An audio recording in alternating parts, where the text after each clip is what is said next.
Rodney Jones is a former producer and videographer for Diddy. He is claiming that Diddy repeatedly... We're back with new allegations of harassment and assault against Sean Diddy Combs. In a shocking turn of events, Diddy finds himself entangled in yet another lawsuit, this time filed by a male producer. The accusations are nothing short of disturbing, ranging from coercive acts to forced interactions with other industry figures. Simultaneously, the internet buzzes with Orlando Brown's viral claims. We made love. Who you made love with? Diddy, Bow Wow, Busta Rhymes.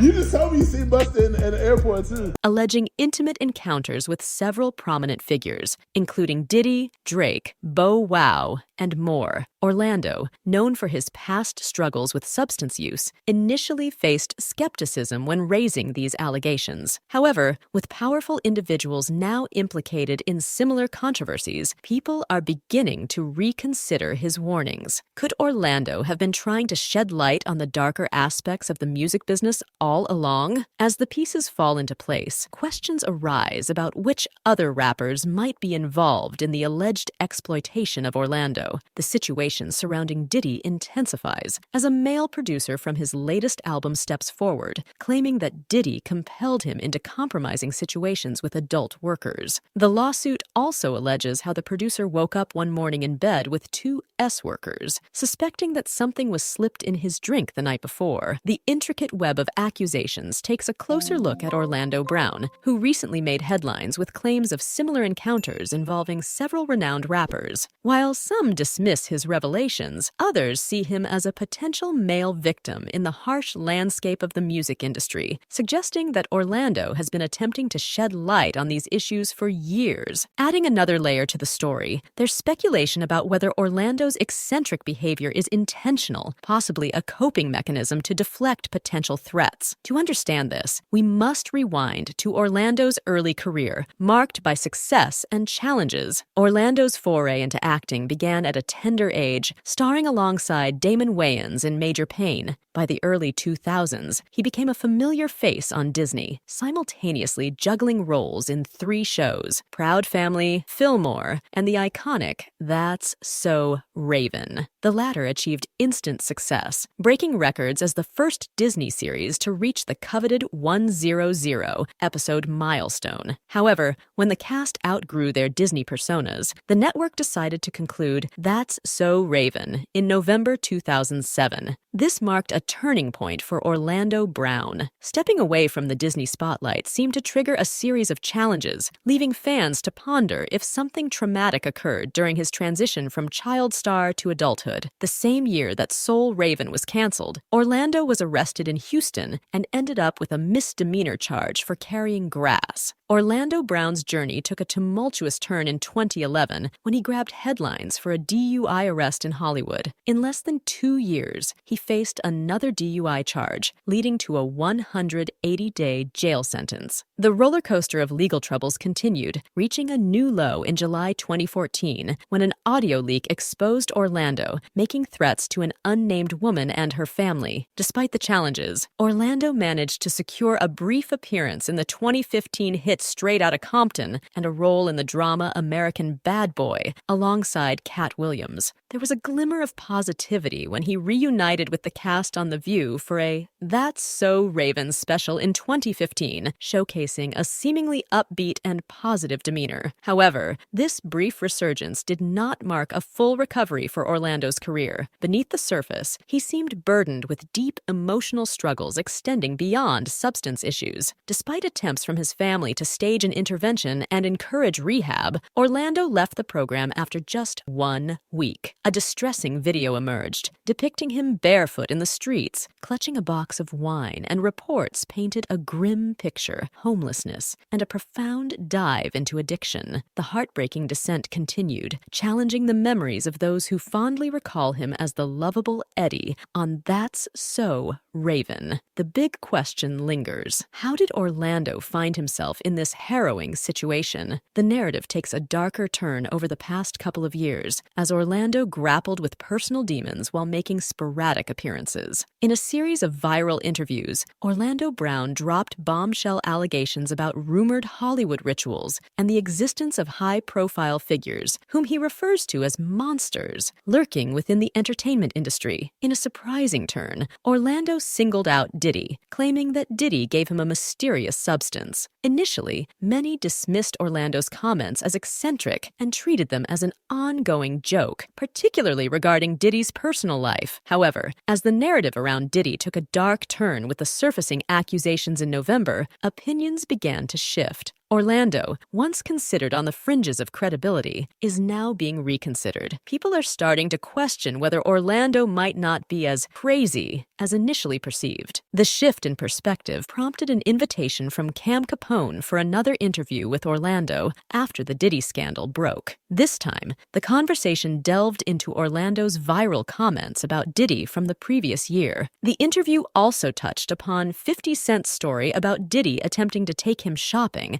adding another layer to the unfolding drama. And here's how Orlando reacted to the question. In our last interview, one of the big things that made its rounds all over the internet, went completely viral, was some things you had to say about Diddy. Oh yeah. And there was also, shortly after that, there was an old video that was kind of going viral, and it was 50 Cent, and where he says he was, at a party with Diddy. And he was mad at Diddy because Diddy offered to take him shopping, and he felt like that was only something like you would do for a female. We made love.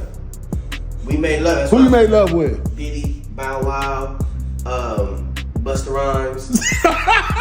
You just told me you see Busta in the airport too. That motherfucker tried to act like he didn't know you. You smashed Drake? No, I never smashed. Oh, you made love to Drake. Cat Williams.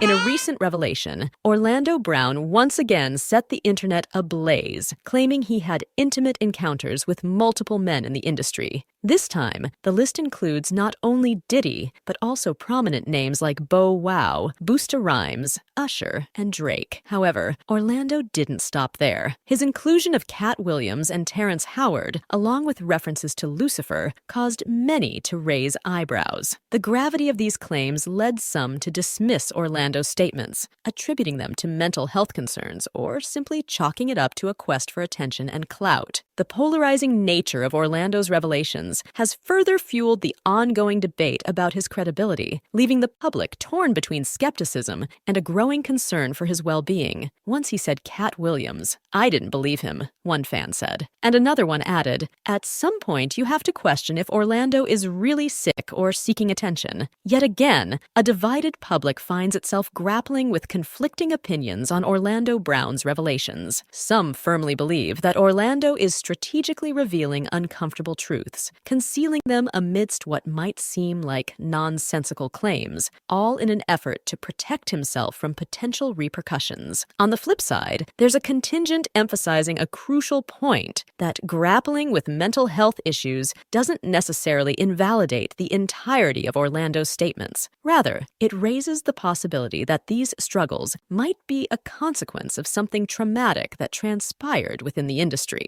This nuanced perspective highlights the ongoing challenge of discerning fact from fiction as the public navigates through a maze of sensational claims, potential mental health concerns, and the elusive truths that might be hidden beneath the surface. Someone said nothing is more dangerous than someone who has nothing to lose. Orlando is one of these. And another person wrote sick or not sick. Does it mean he's telling an untruth to keep focusing on his sickness versus whether he's telling the truth is gaslighting, aka distraction/deflection? I don't care who this man slept with, and I do not think it is okay to try and focus on him being sick to make it seem as if he is incapable of speaking the truth. God bless his mind and soul. What's your take on Orlando's latest viral video? Are his claims about industry figures rooted in truth or merely sensationalism? Share your thoughts in the comments below, and don't forget to check out the next video and hit the subscribe button for more insights and updates on this unfolding narrative.